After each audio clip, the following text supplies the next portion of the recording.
안녕하세요. 학습문답의 김뽀떼입니다. 오늘 나누게 될 학습문답은 제5장 죄란 무엇인가 입니다. 우린 이전 학습문답을 통해서 하나님과 인간에 대해서 알아보았습니다. 우리는 이것을 두 가지로 정리하자면 이렇게 정리할 수 있겠죠. 첫 번째, 인간은 하나님께서 창조하신 피조물이다. 두 번째, 인간은 하나님과 교제하기 위해서 창조되었다. 이렇게 인간과 하나님을 정의할 때 인간 편에서 보면 어떠한 설명을 할 수 있을까요? 인간이 생명을 유지할 수 있는 이유는 생명의 가치가 드러나는 일은 바로 하나님 안에 거할 때, 하나님을 의존하게 될 때 생명에 거한다 라고 말할 수 있습니다. 그와 반대로 하나님과 분리된다 라는 것을 무엇이라고 말할 수 있을까요? 바로 우리에게는 죽음과 다를 것이 없다, 그렇게 말할 수 있습니다. 하나님과 분리된다 라는 것은 동시에 무엇을 더 말할까요? 바로 하나님의 말씀에 따르지 않는다 라고 말합니다. 인간에게 부여된 자유를 통해서 인간 스스로가 죽음을 택하는 일, 우리는 이것을 단순하게 말해서 죄라고 말합니다. 이 죄를 한 번 더 구체적으로 들어가 보도록 하겠습니다. 문답 16번입니다. 죄는 무엇입니까? 하나님의 말씀에 순종하지 않는 것입니다. 라는 그 답이 나와 있습니다. 우리는 이전 학습 문답과 같이 하나님의 말씀, 하나님께 순종하기 위해서 창조된 존재라는 것을 알 수 있습니다. 더 명확하게 말하면 우리 학습문답 제2문이 말하는 것처럼 사람의 제1되는 목적, 당신이 생명을 가지게 된 목적은 무엇입니까? 라는 그 질문을 하게 될 때 답은 무엇입니까? 하나님을 영화롭게 하는 것과 그를 즐거워하는 것입니다. 라는 그 답을 내리죠. 그렇다면 하나님을 영화롭게 하는 것, 영원히 그를 즐거워하는 것, 좁게 말해서 생명을 누리는 것을 어떠한 기준으로 판단해야 할까요? 이는 제3문에서 답을 찾을 수 있습니다. 우리 신앙과 생활의 유일한 법칙은 무엇입니까? 답 무엇이죠? 신구약 성경, 즉 정확하고 오류가 없는 하나님의 말씀입니다. 라는 답을 내릴 수 있습니다. 우리가 생명을 누리기 위해서, 우리가 하나님과 분리되지 않기 위해서 무엇을 잡아야 된다고요? 바로 하나님의 말씀을 잡아야 합니다. 이것이 바로 우리의 생명의 기초이죠. 그렇다면 우리가 하나님의 말씀을 잡지 않고 죄 가운데, 즉 죽은 가운데 속하게 된 일이 하나 있죠. 어떻게 우리가 하나님 안에 거하지 않고 죽은 가운데 속하게 되었을까요? 이를 문답 17번에서 그 시조를 찾아볼 수 있습니다. 문답 17번 제가 문답을 읽어보도록 하겠습니다. 최초로 누가 범죄하였습니까? 답, 인류의 조상인 아담과 하와입니다. 우리는 이를 살펴볼 때 죄가 어떻게 들어왔는지를 알 수 있습니다. 지금 우리가 살고 있는, 우리가 경험하고 있는 이 모든 인간이 왜 하나님과 분리된 죽음 가운데 있는지를 알아볼 수 있는 것이죠.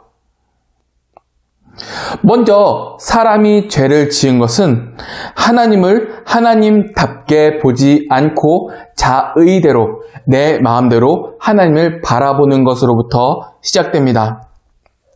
한번 그 이야기를 들어보도록 하겠습니다.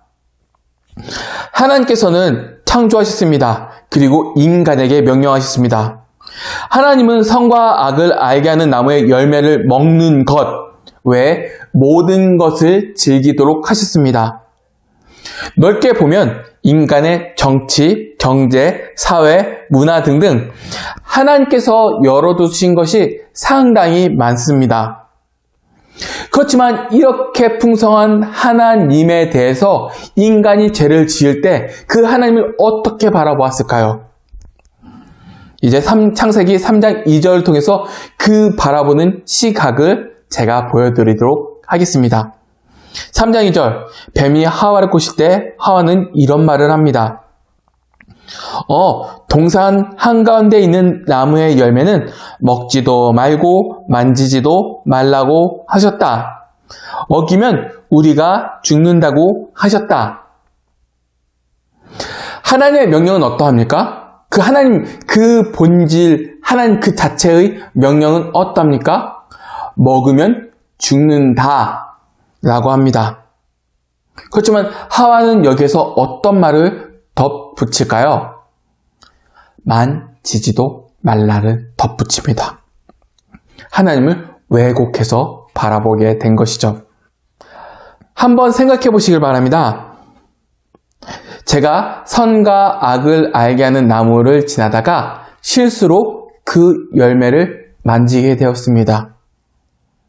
그렇다면 한번 여기서 그 물음의 답을 찾아야죠. 하와의 말처럼 하나님께서 죽이실까요? 하와가 죄를 범할 때의 말을 한번 다시 기억해 보시길 바랍니다. 하나님께서 풍성하게 주셨습니다. 그렇게 많이 주셨음에도 선과 악을 알게 하는 나무를 언급할 때 어떤 말을 할까요? 왜곡했죠? 만지면 죽는다. 어떤 표현이죠? 이것도 안 해주는 하나님. 속 좁고 미련한 하나님이시다. 더 깊게 들어가면 비교점이 들어가죠? 내가 하나님 판단했으니까 나는 하나님보다 더 관대하다. 나는 더 지혜로울 수 있다. 라는 욕망이 그 안에 있습니다. 그러한 욕망이 들은 후 하와는 아담에게 그 열매를 먹도록 합니다. 여자가 그 나무를 본즉 먹음직도 하고 보암직도 하고 지혜롭게 할 만큼 탐스럽기도 한 나무인지라. 여자가 그 열매를 따먹고 자기와 함께 있는 남편에게도 주매 그도 먹은지라. 창세기 3장 6절. 그 결론은 어떠합니까? 로마서 5장 12절입니다.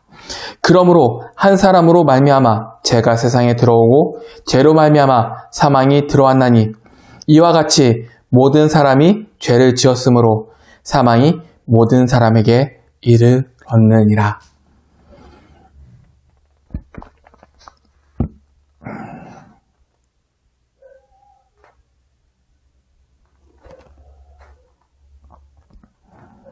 그리고 아담은 명백하게 불순종하게 됩니다. 그건 문답 18번에 나오죠. 아담이 불순종한 내용이 무엇입니까? 먹지 말라라고 명하신 선악과를 따먹은 것입니다. 이것이 죄의 시작입니다. 그렇다면 우리는 하나의 질문을 더 해야 됩니다.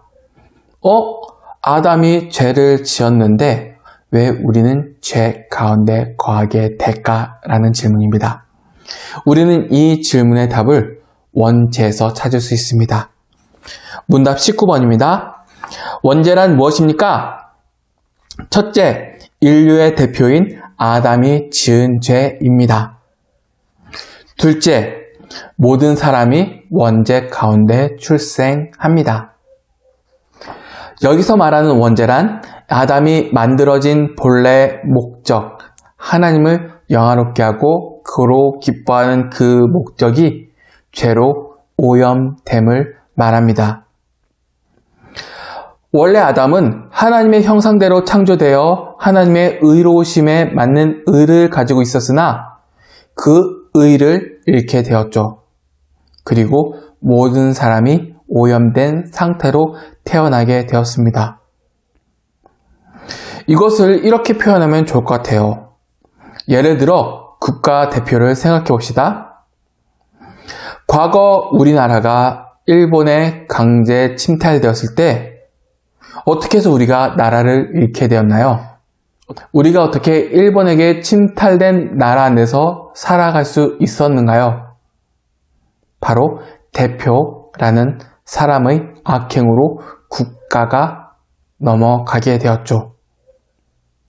우리도 마찬가지입니다.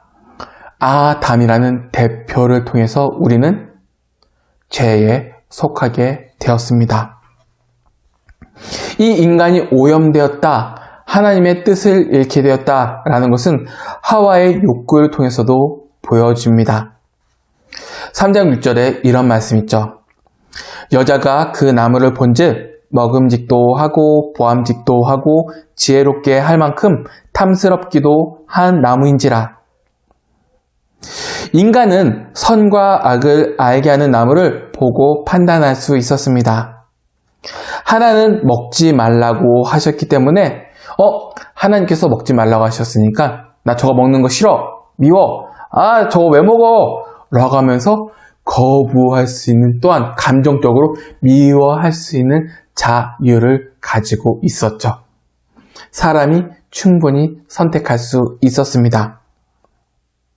그러나 인간의 욕심이 들어간 후 인간의 마음은 어떻게 변화합니까? 하나님께서 하지 말라고 하시는 일에 먹음직, 보암직, 탐스럽게 보입니다. 이것이 인간의 모습입니다. 미워하고 거부할 수 있었지만 인간은 그 악한 욕망으로 미워하고 거부할 수 있는 것을 아름답게 바라보게 되었죠. 그러한 악한 욕망은 어디에 드러날까요? 사사기 17장 6절을 한번 읽어보겠습니다.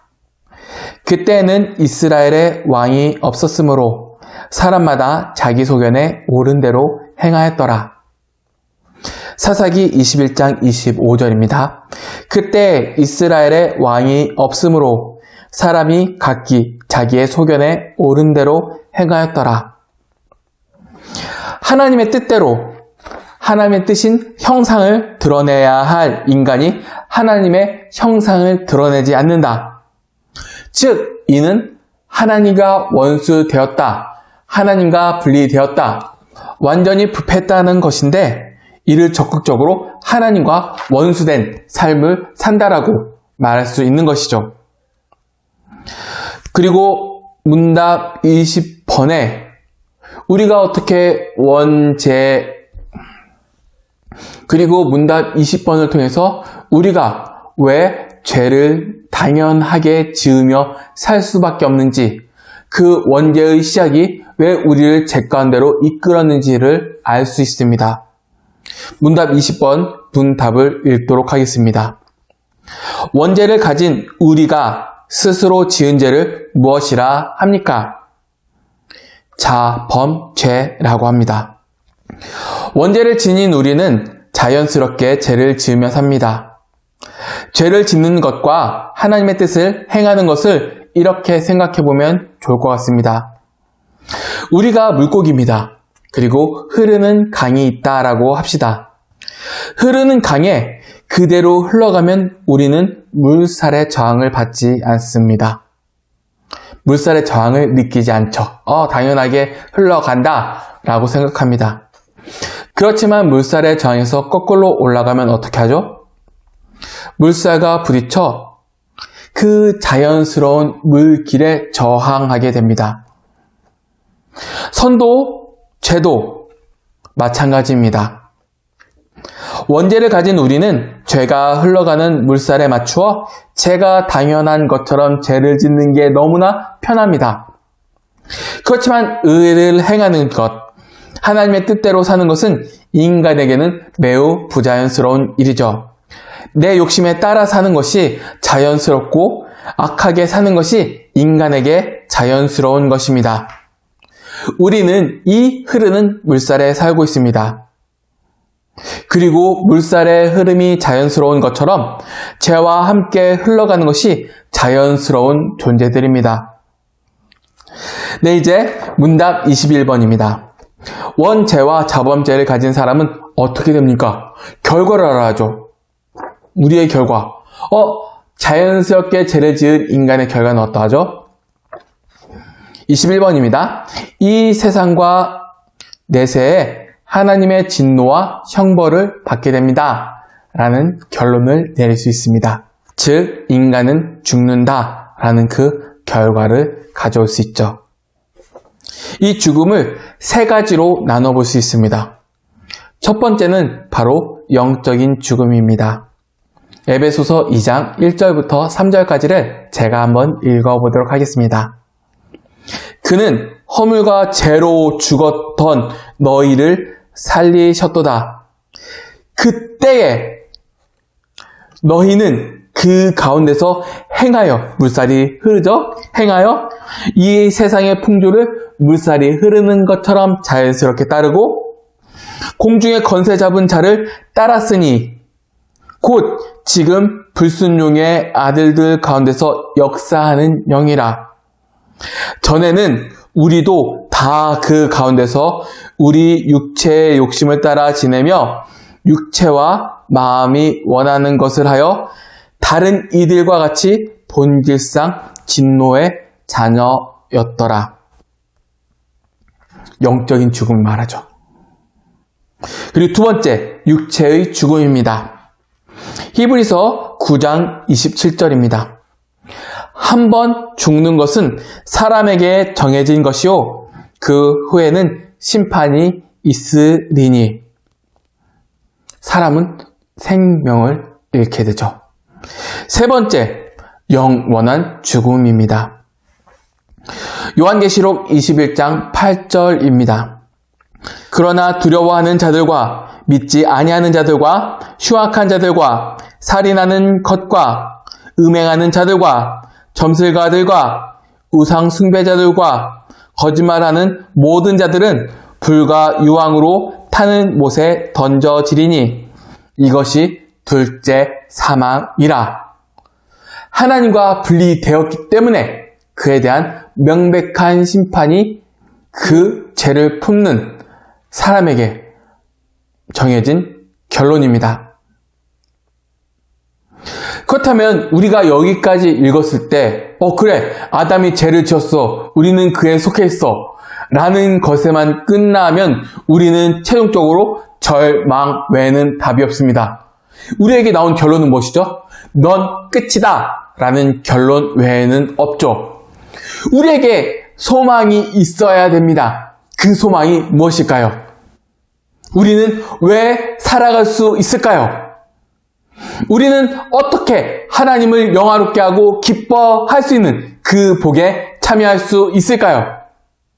이는 바로 문답 22번에서 찾을 수 있습니다. 어떤 문답이죠? 제가 읽어보도록 하겠습니다.